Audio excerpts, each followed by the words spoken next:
Bienvenidos a una nueva edición de RTP Mundo. Qué alegría reencontrarnos.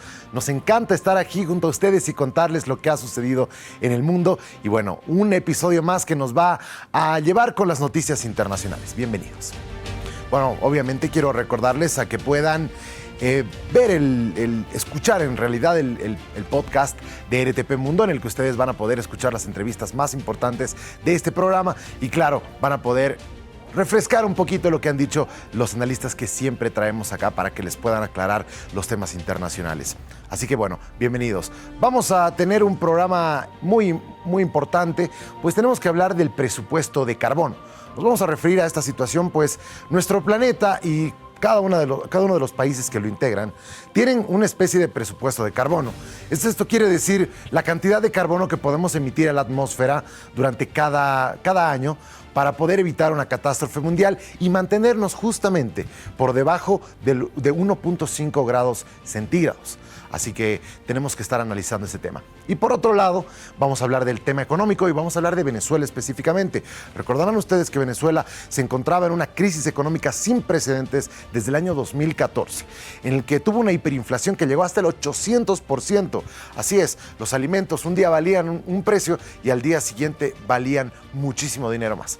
Hoy, Venezuela, a partir de una dolarización de facto que se ha hecho a partir de las necesidades ciudadanas y de que el bolívar verdaderamente perdió cualquier valor que podía tener, hoy goza de una economía un poco más holgada, que la vamos a estar analizando, escuchando datos y conociendo qué es lo que ha sucedido para que Venezuela, luego de encontrarse en ese momento tan crítico, hoy está dando unas buenas señales positivas e incluso sus mismas exportaciones han incrementado bastante con esta necesidad que existe de petróleo.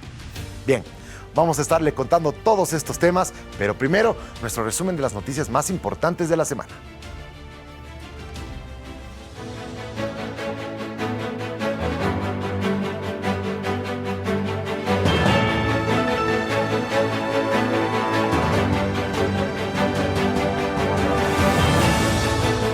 Bueno, y hablando del precio del petróleo, ha caído esta semana ese precio por un temor a una recesión. No es un buen momento para el petróleo. Por primera vez desde el 25 de abril, el precio del Brent está por debajo de los $100 el barril. El crudo, que está cayendo alrededor del 2%, pierde la barrera psicológica de los $100 al calor del miedo a la recesión.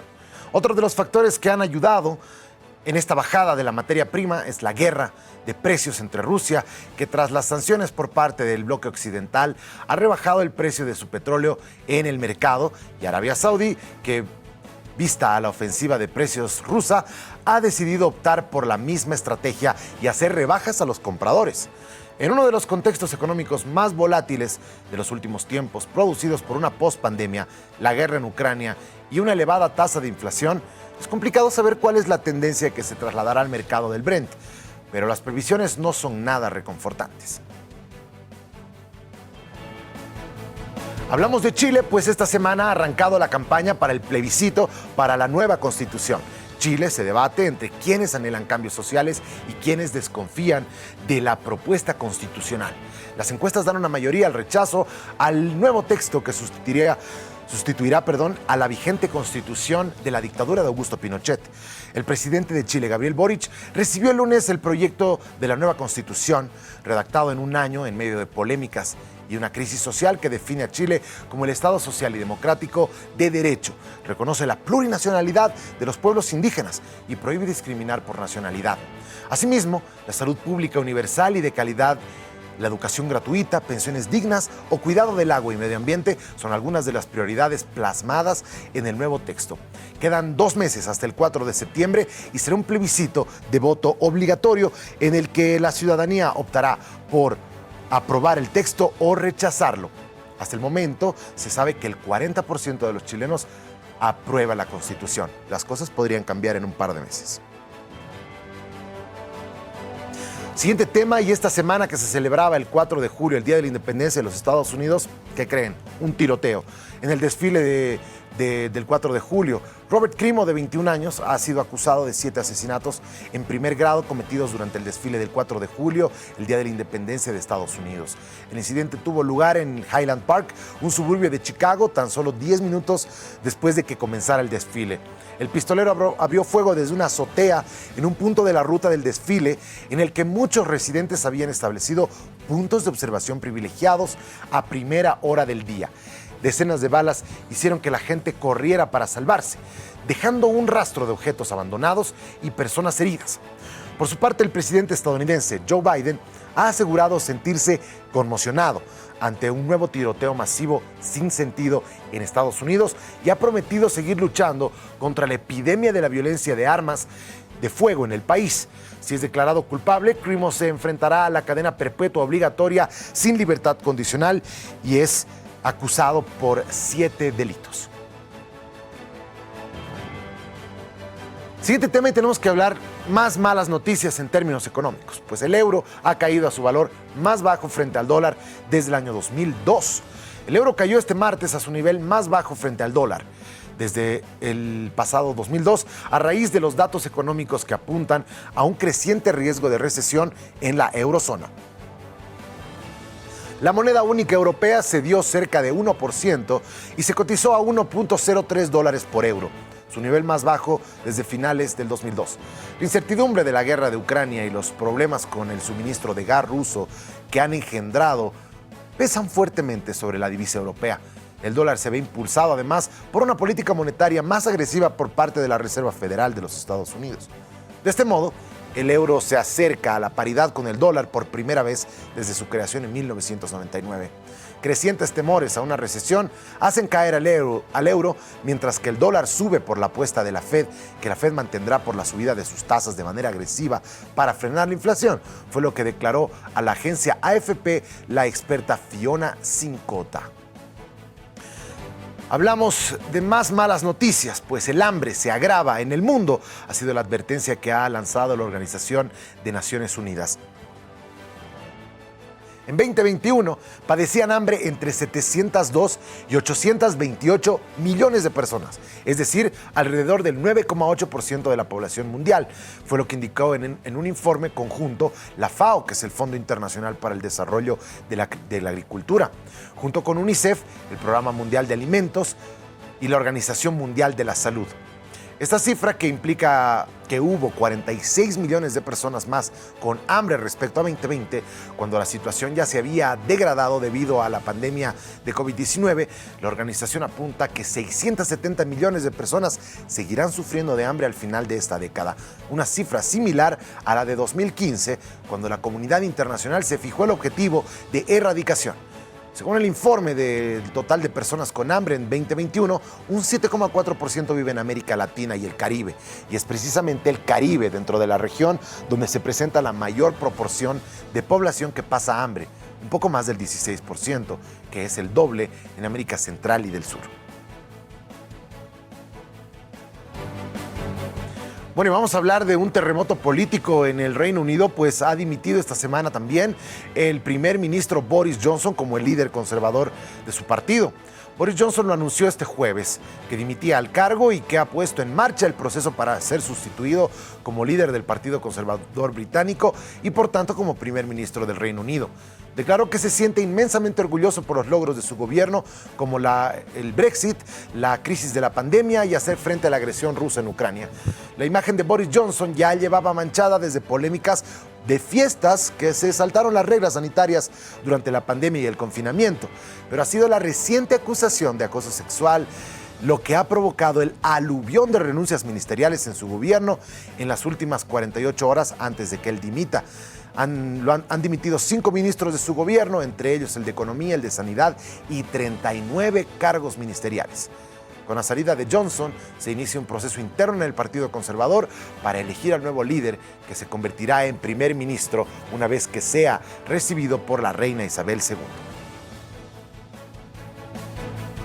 Bueno, y tenemos que hablar de Sri Lanka, este país del este de Asia, que la tensión en sus manifestaciones han aumentado pidiendo la dimisión del presidente.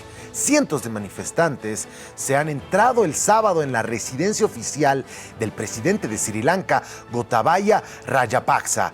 La irrupción en la demora del presidente en Colombo se ha producido en una jornada en la que multitudinarias protestas estaban previstas para exigir la dimisión del mandatario por su gestión de la crisis económica. Tras la huida del presidente Rajapaksa de su residencia oficial, el primer ministro de Sri Lanka, Ranil Wickremesinghe, ha convocado a una reunión de urgencia para encontrar una solución rápida a esta crisis política. También pidió una reunión urgente del Parlamento para debatir acerca de la crisis. Lo que sí se sabe que el presidente estará en funciones hasta este miércoles. Eso ya lo habría conversado con el Congreso. Y desde el próximo miércoles se tendrá un nuevo primer ministro, un nuevo presidente en este país que está viviendo la peor crisis económica en más de 7 décadas. Bueno, y tenemos que hablar de Elon Musk como siguiente tema. El magnate, el hombre más millonario del mundo, ha cancelado su compra de Twitter. El empresario Elon Musk ha comunicado este viernes al regulador bursátil de Estados Unidos que cancela la compra de Twitter que anunció el pasado abril por $44 mil millones, a lo que la tecnológica respondió con la amenaza de una batalla legal para consumarla. En un documento remitido por los abogados de Musk al Departamento Legal de Twitter y publicado por la Comisión de Mercado de Valores de Estados Unidos, que es la SEC, el multimillonario canceló unilateralmente la adquisición, argumentando que la tecnológica ha incumplido con sus condiciones del acuerdo. El fundador de Tesla y SpaceX alegó que la tecnológica hizo declaraciones falsas y engañosas en sus negociaciones y que no le ha facilitado una información que considera necesaria para cerrar la transacción y que reclama desde hace 2 meses sobre la prevalencia de cuentas falsas o de spam en la red social.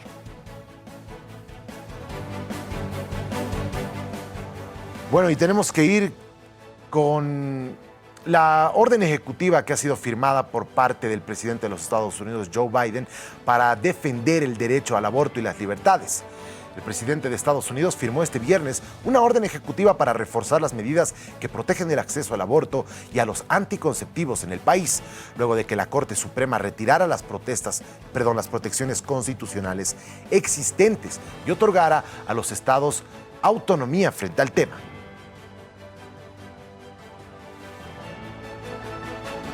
Y finalmente tenemos que ir, claro, con la trágica noticia que ha enlutado a Japón, pues su ex primer ministro Shinzo Abe ha sido abatido, asesinado el viernes cuando daba un discurso en la ciudad de Nara, en el sur de Japón. El exmandatario de 67 años falleció en el hospital de la Universidad Médica de Nara, donde recibió tratamiento médico tras los disparos. Colapsó inmediatamente tras los disparos efectuados por su espalda y fue trasladado de urgencia al hospital, donde los médicos pasaron 4 horas y media tratando de salvarle la vida.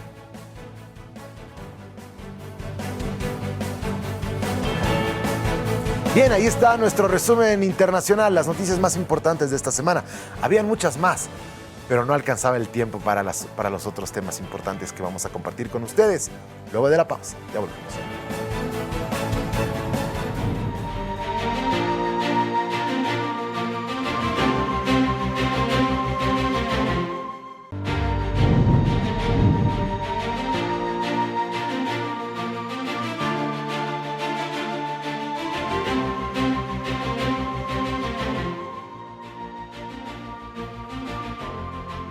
Gracias por compartir su fin de semana con nosotros y decidir conocer qué es lo que pasa en el mundo, olvidarnos un poquito de Bolivia. Además, ya tuvimos al Noticiero Popular hace unos minutos y es hora de las noticias internacionales.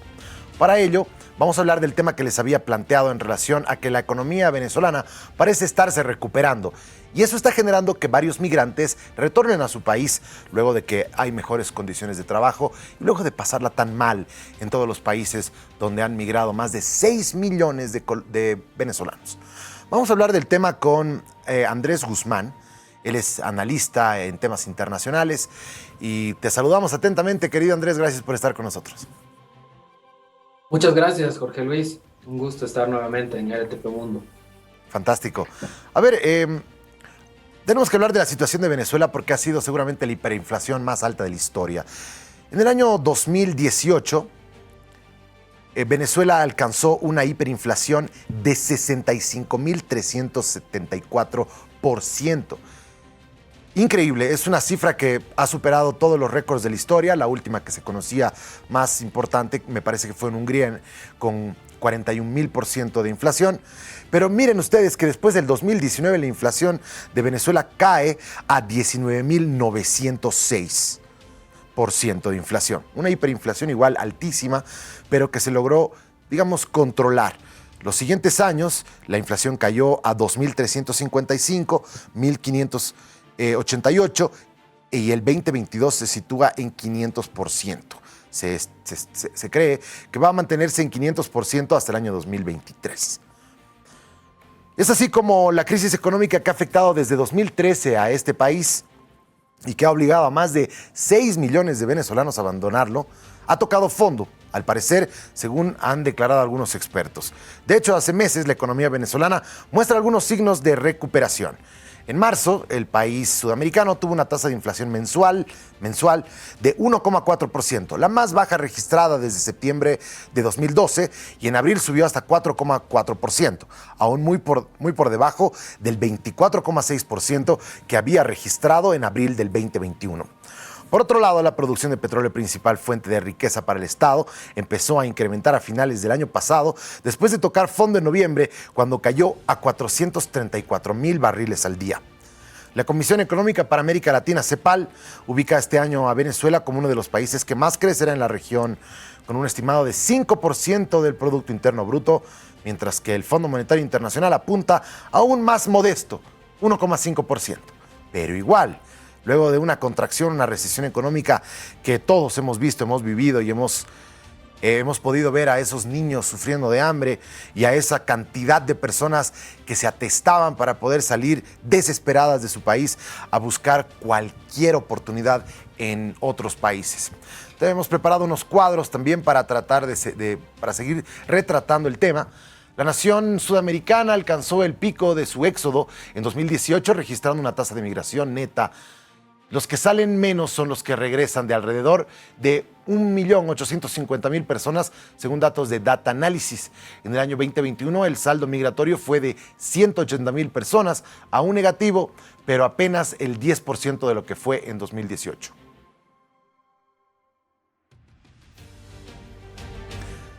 Luis Vicente León, economista y presidente de Data Analysis, dijo: la diferencia entre lo que ganaban afuera y lo que pueden ganar en Venezuela ya no es tanta. Para muchos no tiene sentido quedarse afuera. Y también tenemos a una ex migrante venezolana, Fátima Camacho, entrevistada por la BBC. Hay mucha gente regresando. Yo me vine por carretera y me crucé con gente que había pasado mucho trabajo y ahorrando para regresarse a Venezuela. También hay gente que todavía se está yendo, pero es menor en comparación con otros años. Muy bien, ahora sí queremos escuchar un poco el análisis que tienes al respecto, querido Andrés, teniendo en cuenta que al parecer ha sido el dólar la moneda que ha salvado un poco a Venezuela. Y otra vez podemos ver algunos insumos en los bodegones, una economía de bodegones, es lo que también han arguido algunos expertos. Se están importando muchas cosas y el aparato productivo venezolano es el que más está sufriendo y el que seguramente le va a tardar mucho más recuperarse. Los venezolanos prefieren utilizar esos dólares que ahora circulan masivamente para poder comprar insumos y venderlos dentro de Venezuela. Sí, es correcto lo que dices respecto al dólar. La economía venezolana se ha dolarizado parcialmente y eso le ha permitido generar una estabilidad que no tenía desde hace muchos años, ¿no? Además de que obviamente los precios de los hidrocarburos, especialmente del petróleo, han aumentado bastante en el último tiempo, lo cual obviamente también ha contribuido mucho a generar divisas, ingresos para el Estado venezolano. Entonces son varios factores que además se combinan con esta nueva reconfiguración geopolítica que ha provocado la guerra en Ucrania, que ha obligado a los Estados Unidos a buscar fuentes de abastecimiento seguras y cercanas para su propio consumo, ¿no? Y en ese sentido se han acercado al gobierno de Venezuela para abrir las puertas y permitir además que Venezuela negocie con ciertas empresas petroleras de manera de que incrementen su producción y así se puedan reducir los precios a nivel internacional. Entonces, todos esos factores han contribuido a que esto ocurra y son algunos de ellos factores que no hubieran sucedido hace unos pocos meses o hace unos años, cuando el gobierno de Venezuela estaba siendo presionado por la comunidad internacional para que, bueno, llame a elecciones o permita una salida a la crisis que se veía en ese momento casi imposible de salir. Pero dadas estas nuevas condiciones, ahora Venezuela está en mucha mejor situación económica y por eso, como bien dices, muchos venezolanos que se habían ido del país buscando nuevas oportunidades, ahora están volviendo y están abriendo negocios y están viendo que la economía venezolana está creciendo y que tiene perspectivas de crecimiento para el próximo año que son importantes porque en el mundo las cosas están muy graves, pero en los países productores de petróleo las cosas no son tan graves como parece ser, y ese es el caso de Venezuela. Así es. Ahora quiero ir con el siguiente tema que un poco parece mostrar también que, claro, hoy hay una necesidad imperiosa de petróleo y hemos visto que todas las sanciones económicas que se le han impuesto a Venezuela han mermado esa capacidad de poder producir petróleo. Pero al parecer ha habido una recuperación de alrededor de 112%. Es decir, Venezuela tenía un promedio de 486,000 barriles de petróleo diarios exportados.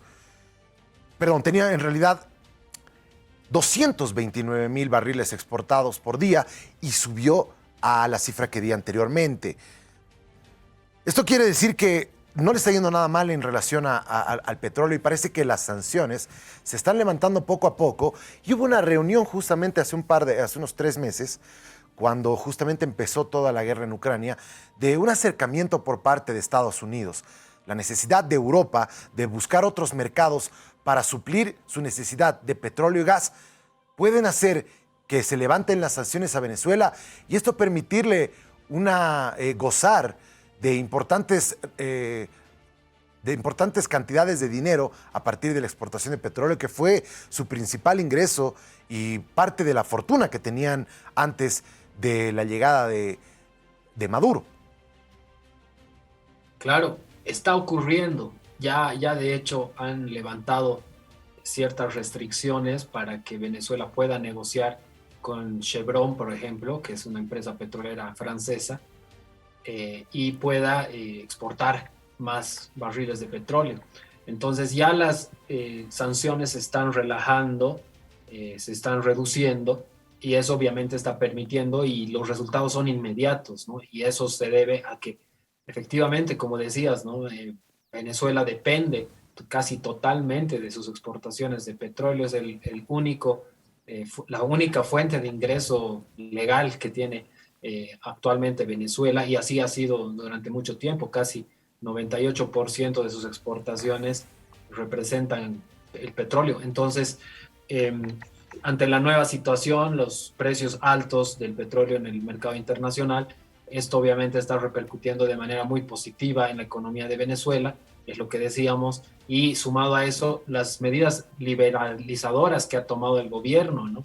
Para, bueno, primero permitir el uso del dólar, ¿no? Dejar atrás las restricciones que habían para comerciar en dólares, el tipo de cambio también que ha sido liberalizado, y algunas otras medidas que dan cuenta de que definitivamente se está dejando atrás esa idea socialista o esa política o discurso socialista que se tenía en cierto momento. Ya. Las medidas que se han adoptado son absolutamente capitalistas, Sí. liberalizadoras, y eso es lo que le está permitiendo a Venezuela salir adelante, ¿no?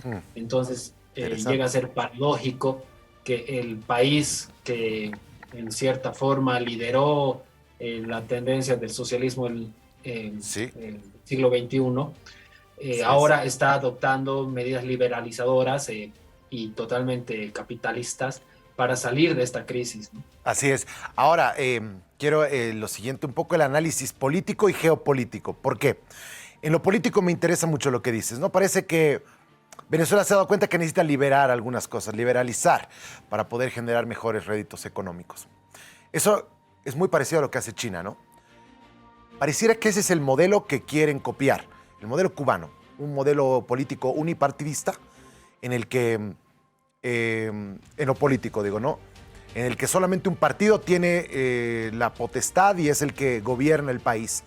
Pero China ha decidido, y que tiene igual el Partido Comunista China, pero las medidas son muy capitalistas. China tiene medidas liberalizadoras muy importantes que le permiten generar un capitalismo salvaje, digámoslo, y lo hace hoy el contaminante más grande del mundo. Entonces parece ser que Estados Unidos no quiere terminar de perder a Venezuela. Parece que Estados Unidos está dispuesto a comenzar a coquetear con Venezuela y parece que la pelea geopolítica de Estados Unidos versus China y Rusia se está trasladando a países como Nicaragua, que ya parece estar completamente perdido, Cuba y ahora Venezuela, que tal vez se podría recuperar. ¿Cómo ves esa situación? Sí, hay varios elementos ahí, ¿no? Que nos pueden hacer entender, primero, el pragmatismo de Estados Unidos, que obviamente va a priorizar siempre sus intereses y en esa medida se ha acercado a la Venezuela dictatorial de Maduro, algo que era impensable hace unos 3 o 4 años, cuando el gobierno de Trump intentó o por lo menos apoyó esa medida de generar otro gobierno, ¿no? Con Juan Guaidó, que finalmente no resultó, no dio los resultados esperados, y ante la evidencia de que eso no va a ningún lado, bueno, se decidió tomar otra política y obviamente en unas circunstancias, en unas condiciones que eran urgentes, ¿no? Dada la guerra en Ucrania y el aumento del precio del petróleo a nivel internacional. Pero si esto hubiese ocurrido, digamos, hace unos años, tal vez el gobierno de Trump no hubiera podido hacer lo mismo, ¿no? O tal vez hubiese tenido que presionar aún más a Venezuela para destituir o para derrocar al gobierno de Maduro, de alguna forma, ¿no? Porque el contexto es lo que nos permite hablar de lo que estamos hablando ahora, de una recuperación, de un momento más favorable para el gobierno de Maduro. Entonces, las cosas le han jugado bien, ¿no? Le han jugado a su favor, si se quiere. Y claro, tratando, claro, o mirando qué es lo que han hecho China, qué es lo que está haciendo Cuba, que también se ha liberalizado, que también se ha abierto al mundo, que no ha visto tampoco otra salida, ¿no? Porque prácticamente todos los países en el mundo, o los más exitosos, están siguiendo la línea capitalista claramente, ¿no? Incluso algunos países que en su momento habían defendido al socialismo, como China misma o como Vietnam, que también es un país netamente capitalista en la actualidad.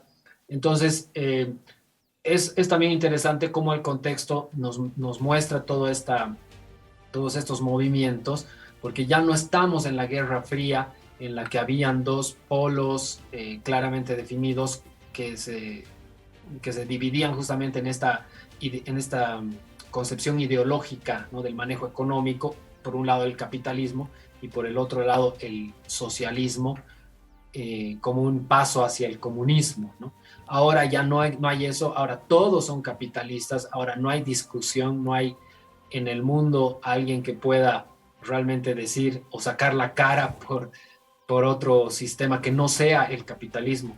Entonces, por esas razones, también Venezuela va en esa misma línea, entiende que esa es la única forma de salir adelante, y también lo estamos viendo en Colombia, ¿no? Donde el presidente electo ha dicho que va a desarrollar el capitalismo, a pesar de que también dice que no va a explotar el petróleo, cosa que lo diferenciaría de estas otras izquierdas.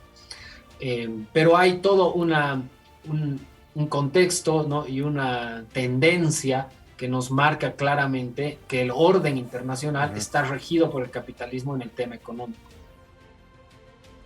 Bien, querido Andrés, ha sido un gusto conversar contigo este tema importante de la recuperación económica de Venezuela. Te mandamos un saludo a la distancia y hasta otra oportunidad. Muchas gracias, Jorge Luis. Un abrazo. Ya estamos bien. Un abrazo. Andrés Guzmán es analista internacional, nos ha acompañado revisando estos temas. Una última pausa. Al retornar estaremos con nuestro sector Planeta Caliente. Tenemos que hablar del presupuesto de carbono. Ya volvemos.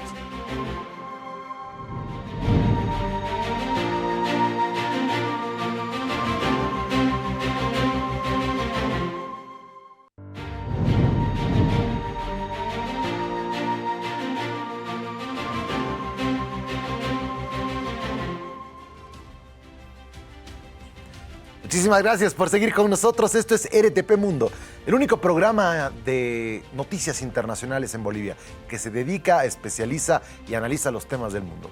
Y con un enfoque importante en la crisis climática. Y justamente nuestro sector Planeta Caliente va a abordar el tema. Estamos en compañía de Vladimir Gutiérrez, él es ambientalista y docente e investigador de la UMSA. Nos vamos a referir al presupuesto de carbono. Enseguida le explicamos qué es. Muy buenas tardes, querido Vladimir. Bienvenido.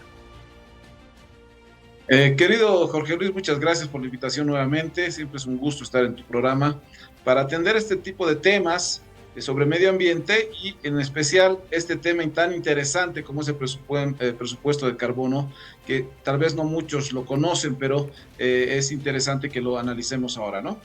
Efectivamente, justamente vamos a explicar de qué se trata, qué es el presupuesto de carbono y por qué la preocupación.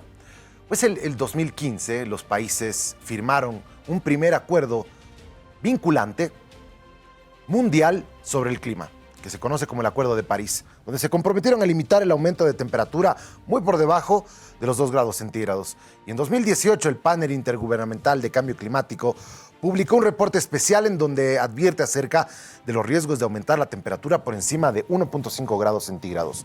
Por otra parte, un presupuesto de carbono es una cantidad determinada que un país, sector o ciudad tienen para emitir gases de efecto invernadero en un periodo de tiempo sin que ponga en riesgo la consecución de la meta de alcanzar 1,5 grados centígrados o 2 grados centígrados.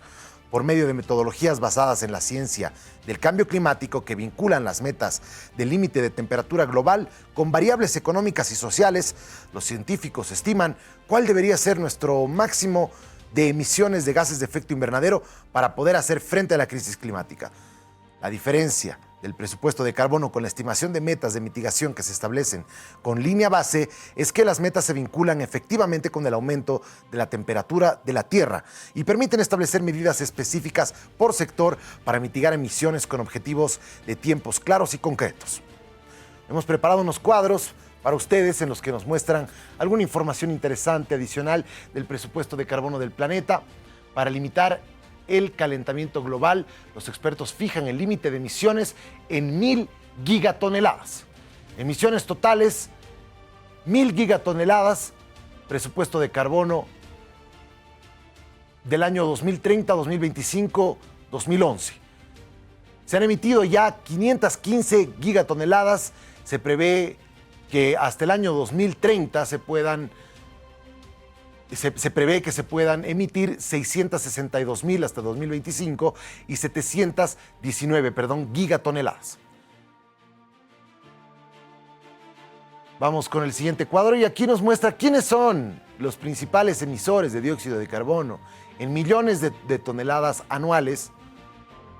En primer lugar está China con 10,490. Le sigue Estados Unidos con casi la mitad, 5,256. La India está en tercer lugar con la mitad de lo de Estados Unidos, 2,626. Le sigue Rusia con 1,679, igual la mitad de, poco menos de la mitad, poco más de la mitad. Japón con 1,105, Irán con 733, Alemania con 711.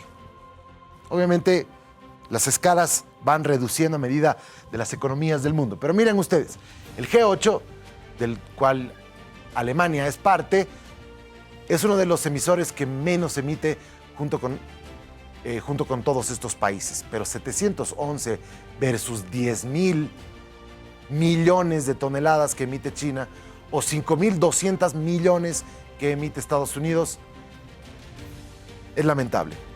Entonces, es momento de conocer cómo están los presupuestos de carbono del mundo y de Bolivia.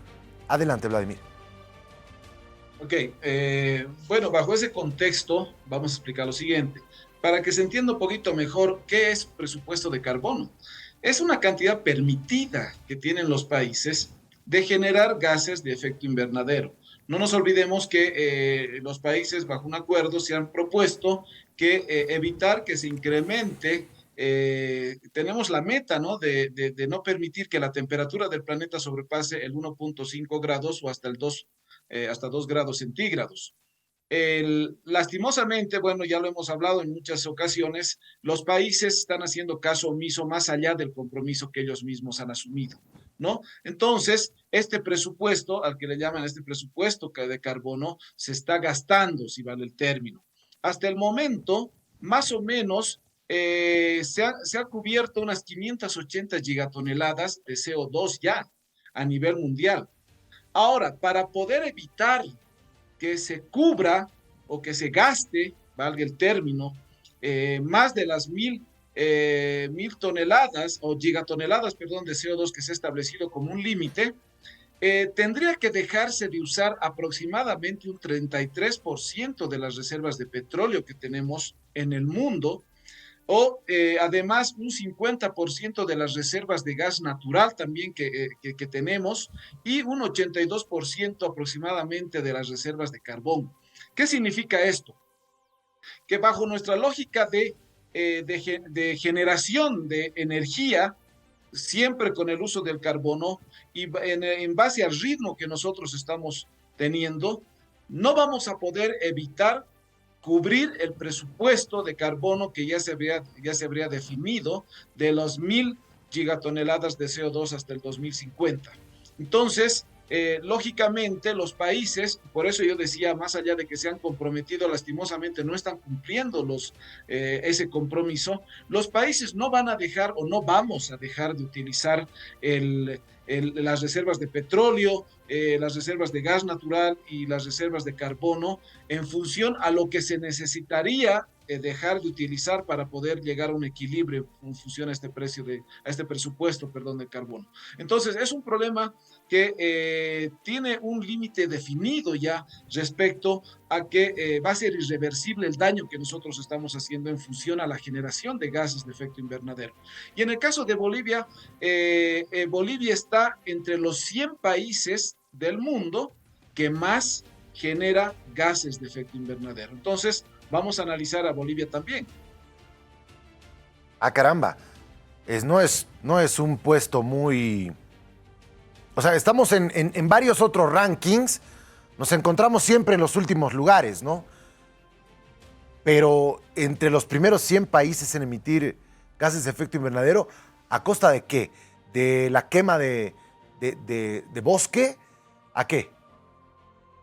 A ver, hay varios elementos que hay que analizar. No nos olvidemos, y lo hemos tratado siempre en algún programa anterior, Bolivia, decíamos, está entre los países, es uno de los países que más genera gases de efecto invernadero. No obstante, somos un país, somos entre los países de menor nivel de desarrollo humano, de Sudamérica, claro, sobre todo. Pero nosotros, comparado con lo que generan países de alta generación de gas de efecto invernadero como Europa, por ejemplo, estamos entre los 100 países que genera por encima de las 100 millones de toneladas anuales. Estamos hablando entre el año 2000 y el 2020. Ahora, ¿cuáles son las causas de esto? Y esto es algo que ya lo sabemos. Por ejemplo, una de las causas principales justamente es la deforestación. No nos olvidemos que estamos entre los 10 países de mayor deforestación del mundo. Ese es un elemento fundamental porque los árboles son justamente los que consumen esos gases, sobre todo el dióxido, y lo transforma en oxígeno, ¿no? Y al deforestar, lógicamente, estamos evitando que este proceso se dé, por lo tanto, estamos generando mayor cantidad de gas de efecto invernadero.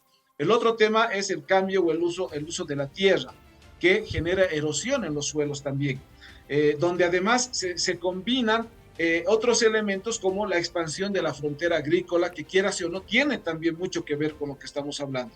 Además, otro elemento principal es el subsidio a los combustibles fósiles, en el caso de la gasolina, por ejemplo, que quieras o no, a la larga también genera mayor gases de efecto invernadero, ¿no?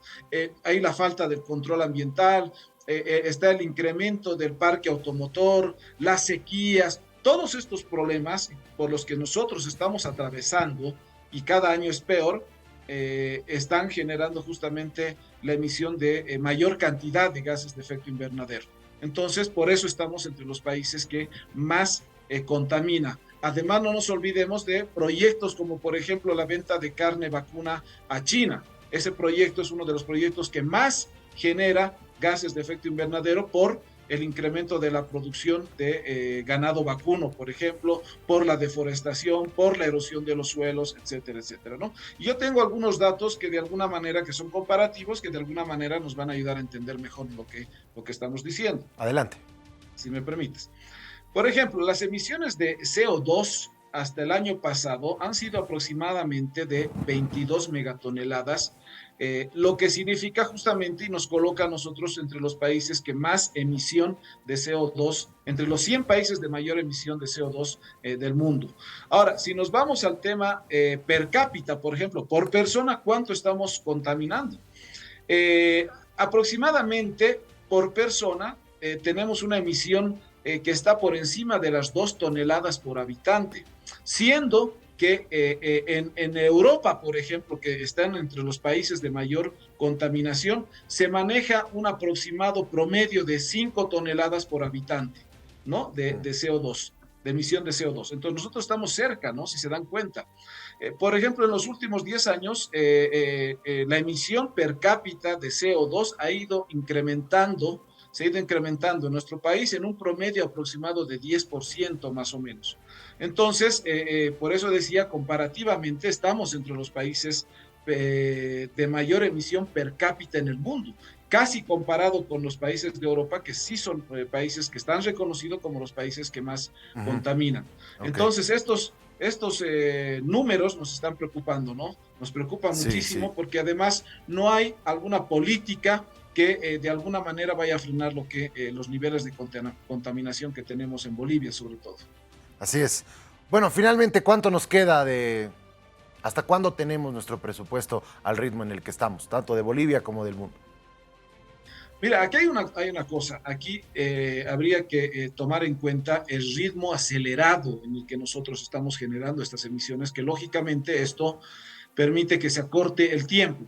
Se tiene establecido como 1.000 gigatoneladas de producción o dentro del presupuesto de generación de carbono, se tiene establecida esta cantidad hasta el año 2050, ¿no? Pero nosotros ya habríamos consumido casi más del 50%, casi el 50%, lo que es preocupante porque, como les decía, en el ritmo en el que nosotros estamos generando contaminación, altas tasas de contaminación, altos niveles de contaminación, quizás el periodo se va a cortar mucho más. Entonces, y es tanto en el mundo como en Bolivia, ya decía, ¿no? Bolivia es uno de los países de mayor contaminación del mundo y eso nos está preocupando también, ¿no? Definitivamente. Bueno, querido Vladimir, ha sido un gusto tenerte, como siempre, lamentablemente siempre para malas noticias, pero es nuestra obligación. Nosotros estaba viendo una investigación que la vamos a publicar, es de Kurzgesagt, que significa pocas palabras en alemán, y más o menos hace un análisis, ¿no? de todo el tema climático, de cómo no estamos avanzando, y lo que hablamos acá todo el tiempo. Lo vamos a poner en el RTP pronto, pero al final dice, ¿qué es lo que podemos hacer? La idea es hablarle a la gente de esto para que la gente vote por las propuestas de individuos que quieran, que busquen el poder, pero que tengan una conciencia ambiental y que se den cuenta de la problemática y que la gente esté ávida porque los políticos hagan algo al respecto. Creo que dentro de eso, ese es nuestro objetivo, querido Vladimir, y gracias. Así es. Y yo creo que todos somos parte de darle una solución a esto, concientizar a la gente, sea quien sea, todos nosotros estamos metidos en el problema y debemos darle solución. Yo te agradezco a ti por la invitación, querido Jorge Luis, porque este es un espacio que hay que darle mucho valor por el tema que se está tocando y el enfoque que se le está dando. Muchas gracias por la invitación y siempre es un gusto participar en este programa. Muchísimas gracias, Vladimir. Un abrazo. Gracias, Bien, igualmente. nos ha acompañado Vladimir Gutiérrez, él es ambientalista, docente e investigador de la UNSA. Es momento de nuestro siguiente sector, esto es Protagonistas.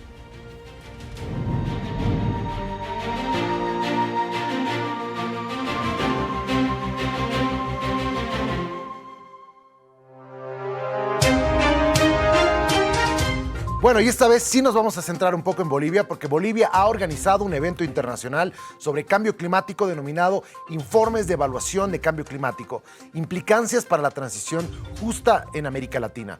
En este evento, líderes parlamentarios de la de la IPCC y académicos latinoamericanos del panel intergubernamental sobre cambio climático discutieron sobre los principales hallazgos y conclusiones de los últimos informes del IPCC sobre el cambio climático, sus futuros impactos y riesgos con un enfoque particular en América Latina. Este evento ha representado una oportunidad para establecer puentes entre el proceso legislativo y la ciencia, para coordinar acciones legislativas concretas en el contexto de la emergencia climática global y conocer la capacidad que tienen los países para limitar un mayor calentamiento y proteger a las comunidades vulnerables, contribuyendo a la articulación de la legislación de adaptación y mitigación. Hemos preparado igual unos cuadros en relación a este tema.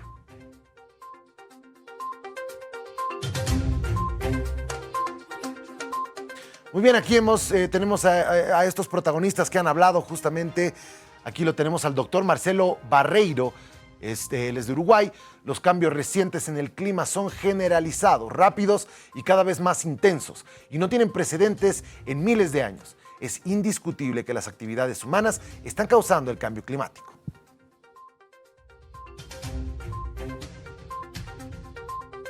Aquí tenemos a la profesora Mercedes Bustamante de Brasil, que dijo: quisiera ahora hablar de un sector en el informe del IPCC que muestra con claridad que ya hay diferentes opciones en todos los sectores para bajar estas emisiones a la mitad antes de 2030.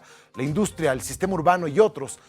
Pero quiero aquí hablar del uso de la tierra, porque esto es lo que más pasa en nuestra región, en América Latina y el Caribe. Gran parte de las emisiones vienen con la tala y la agricultura. Tenemos aquí a la doctora Virginia Vilarino de Argentina. No va a bastar con que pongamos o definamos en todos los países políticas y planes que efectivamente sean más ambiciosos que los actuales, sino que además debemos poder demostrar que esas políticas y esos planes cuentan con los instrumentos para implementarlas, que es lo que hoy no vemos aún.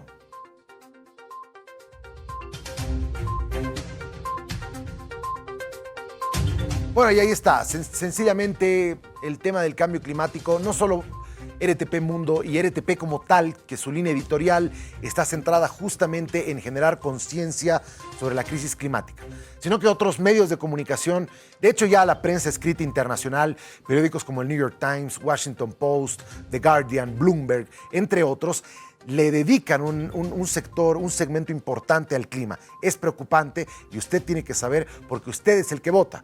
Tal vez no puede reducir su consumo de carne, tal vez se olvida de dejar apagadas las luces, tal vez no puede comprar un auto eléctrico, pero hay otras cosas que sí puede hacer y esas principalmente está en su voto. Vote por aquellas propuestas que siempre tengan un centro sobre el clima y hablen y generen conciencia y tengan propuestas para disminuirlo. Hay que lograrlo. Bien, es momento de nuestro siguiente sector, Mundo Viral.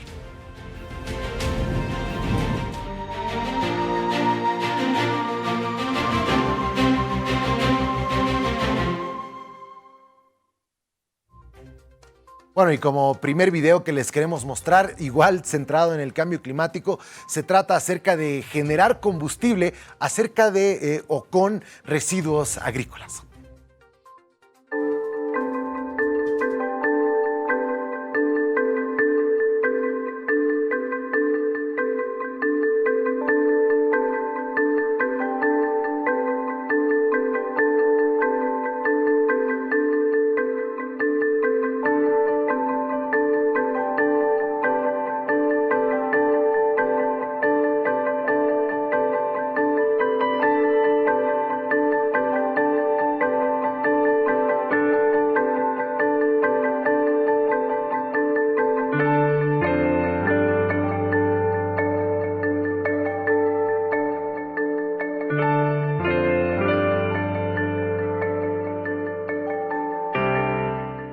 So the biodigester system is actually quite simple. You can think of it like the stomach of a cow.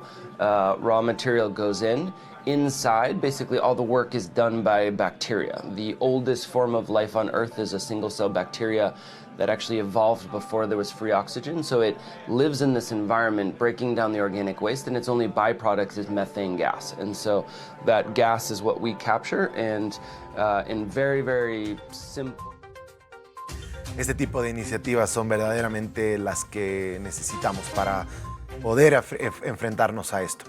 Bien, se ha terminado el tiempo. Antes de irme, quiero recordarte que escuches nuestro podcast, lo descargues a través de la plataforma que te guste más. Estamos en Spotify, estamos en Amazon y estamos en Google Podcasts. Así que la invitación para que nos escuches ahí, subimos las entrevistas, es decir, las que hemos tenido hoy junto a Andrés Guzmán y junto a Vladimir Gutiérrez, van a estar a partir de lunes o martes ya listas. Y tenemos ya 15 capítulos subidos de RTP Mundo, así que dense una vueltita y denle un corazoncito, por favor.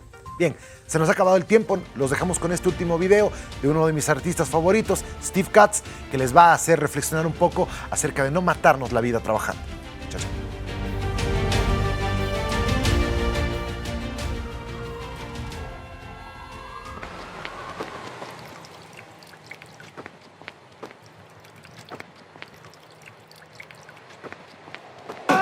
Ah!